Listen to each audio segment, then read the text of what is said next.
काजल ससुरा से कब हुए हमारे तहरा बिना मन हमके नहीं खेला। कैसे आई चुहरा मार आके ले भाग चला। चलो ठीक बा नहीं बुते हमार बात। डीजे मनीष रक्सौल।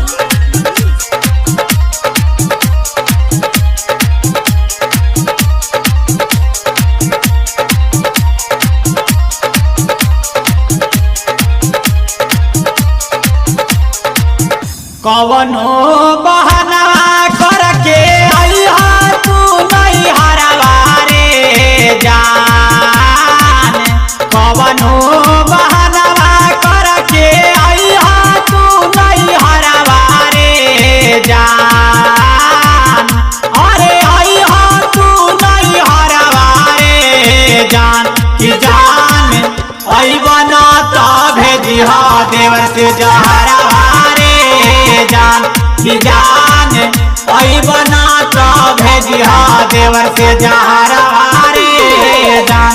ऐसे न बोला ना भर करके हमरा परन मारे जान। ऐसे न बोला ना भर करके हमरा परन मारे जान।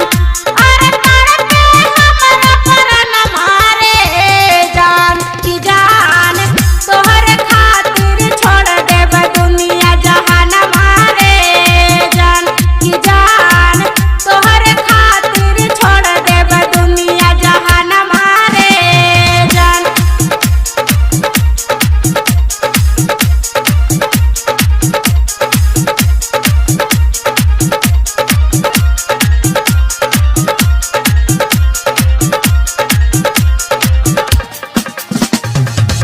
हमारा के तेज के कजलवा गइलू बियावा के घरवा रे जान।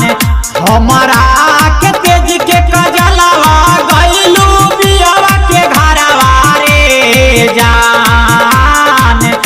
अरे गइलू बियावा के घरवा रे जान कि जान अइबना त भेजिहा देवर से जहरवा रे जान कि जान अइबना त भेजिहा देवर से जहरवा रे जान।